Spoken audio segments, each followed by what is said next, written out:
dengan eco farming hasil bumi melimpah. Berkat eco farming petani hidup berkah.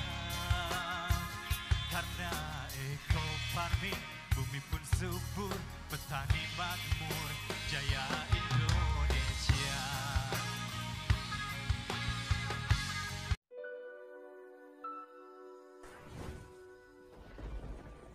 Seluruh mitra ini harus memahami itu tanaman-tanaman judi semua. Kalau kita tidak bisa menguasai marketingnya. Jadi permasalahan pertanian di Indonesia itu pertama ilmu pengetahuan, yang kedua modal, yang ketiga marketnya. Banyak petani kita konvensional menangis itu karena apa? Karena sekarang harga tomat itu Rp500 di kebun. Siapa kira-kira yang harus tanggung jawab? Ya sudah, terimakan karena memang itu tanaman judi, ya kalah judi saja. Tapi mindset petani buah-buahan tidak seperti itu. Contoh, kalau padi tanaman judi bukan? Bukan, karena stabil. Gabah kering panen itu bisa 4.000, bisa 5.000. Nanti kalau kering giling sampai 11% itu bisa di atas 5.000. Harapannya 7.500 itu petani kaya semua nanti. Nah, itu bukan tanaman gambler, seperti jahe merah bukan tanaman gambler. Nah, kenapa di sini kita buat tanaman durian ini sebagai prioritas untuk mendapatkan hasil yang lebih? Karena ketika dianalisis, kalau saja satu buah itu dihargakan 100.000, itu harga yang tidak terlalu tinggi. Itu tahun ke-6 ke-7 puncaknya bisa miliaran ternyata dalam 1 hektar. Makanya ini jarak seperti ini sudah diatur mata 5, jadi tidak ada yang bersinggungan nanti tajuknya. Nah, itulah kenapa gambaran, mudah-mudahan KDB di sini bisa menular di seluruh mitra semua ya. Amin. Jadi mindset petani buah-buahan itu berbeda dengan mindset petani konvensional. Karena buah-buahan itu tidak ada istilah judi, dia stabil harganya. Nah, itulah kenapa kita memilih komoditas durian. Karena sampai sekarang king of fruitnya buah-buahan itu yaitu durian. Lagi kemudian yang dipilih itu jenis musangking. Ini semua yang kecil-kecil ini musangking semua. Musangking apa tuh? Musangking itu berasal dari Malaysia. Karena sekarang lebih jadi primadona dibanding montong. Jadi buahnya itu kuning besar, baunya tidak terlalu menyengat, bijinya kecil. Kalau kelemahan lokal seperti ini, bijinya masih gede, meskipun durian enak itu tetap kelemahan. Makanya pilihlah durian-durian musangking seperti ini, tanam jaraknya 7 meter mata 5 tadi. Nah itu insya Allah kalau untuk investasi ke depan ada hasilnya. Terus kita ada di dalam grup, ke depannya kita nanti masih bisa komunikasi, diskusi, dan itu grup tidak akan dibubarkan. Jadi siapa yang bertanya boleh, daripada japri supaya diketahui semua aja. Insya Allah kalau ada waktu saya jawab juga gitu ya. Siap, nggak bosan ya? Ya siap. Nah kemudian tahapan berikutnya dalam aplikasi eco farming dan pupuk yang lain supaya memacu pembungaan di luar musim. Ini tiap tanaman itu responnya beda-beda. Contoh tanaman ini nih. Ini tanaman durian ini sudah respon pemupukan eco farming dan pupukan yang lainnya. Makanya keluar semua tuh. Nah, jadi sebelumnya karena ini memang belum 1 tahun, ini tadinya sering diaplikasikan Roundup, herbisida sistemik. Nah ternyata setelah kita gali, ternyata yang namanya akar durian itu masih di permukaan nih. Ini kalau kena Roundup menghambat ke pembuahan. Makanya hati-hati jangan sampai menggunakan herbisida sistemik di sekitar piringan ini buah-buahan, terutama buah-buah durian. Terutama kelapa sawit juga sama. Karena setiap korporat itu ingin mencari jalur murah, biasanya pakai Roundup. Nah, itu ternyata bisa menurunkan produktivitas buah bisa sampai 40 sampai 50 ngilangnya itu. Makanya hati-hati dalam penggunaan herbisida kimia itu. Nah, kemudian seperti gimana?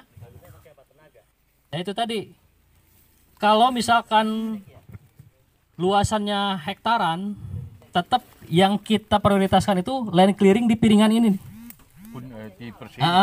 Lebih dibersihin manual. Terkadang corporate itu ya, yang jutaan hektar itu, nah itu tadi, aplikasinya ini menggunakan herbisida memang murah, biayanya murah dan cepat, tapi ke kelapa sawitnya tidak berbuah. Mending pilih yang mana kira-kira? Ya pilih yang berbuah. Nah, berarti yang ramah lingkungan itu apa? Nah, kemudian yang tadi dia teori di ruangan, jadi perlu disampaikan ini adalah bor biopori ini. Jadi cara pembuahan di luar musim itu kan adalah melalui injeksi. Saya pastikan injeksi pada tanaman keras berupa durian itu dengan eco farming tidak bisa. Kenapa? Busuk. Karena ada cendawan dan bakteri. Jadi yang bisa itu ada teknologi nanonya dia sama, yang tidak bermasalah di lubang. Nah jadi yang kita pakai sekarang adalah teknik pembuahan di luar musim yang ada, karena durian yang lain belum pada berbuah nih.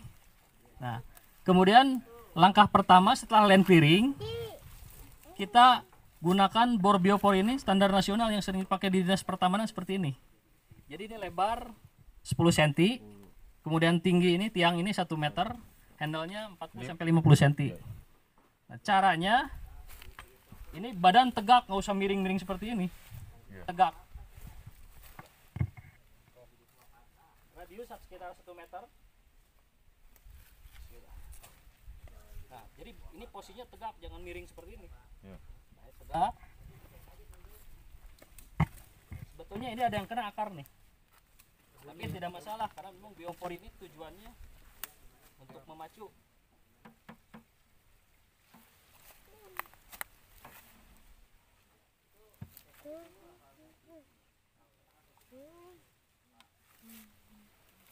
Ini 3 kali tekan juga tembus 50 sampai 60 cm.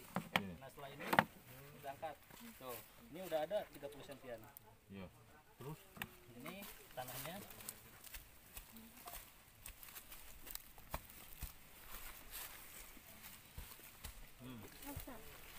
Ini baru sekali. Kemudian tekan lagi.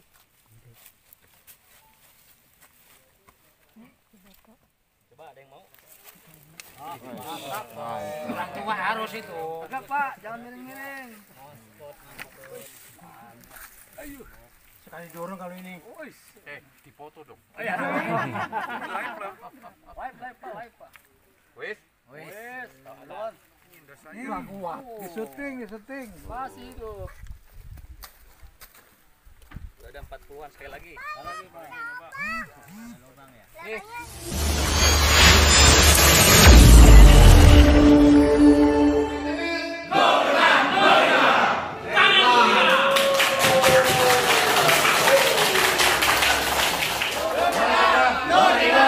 Eco farming.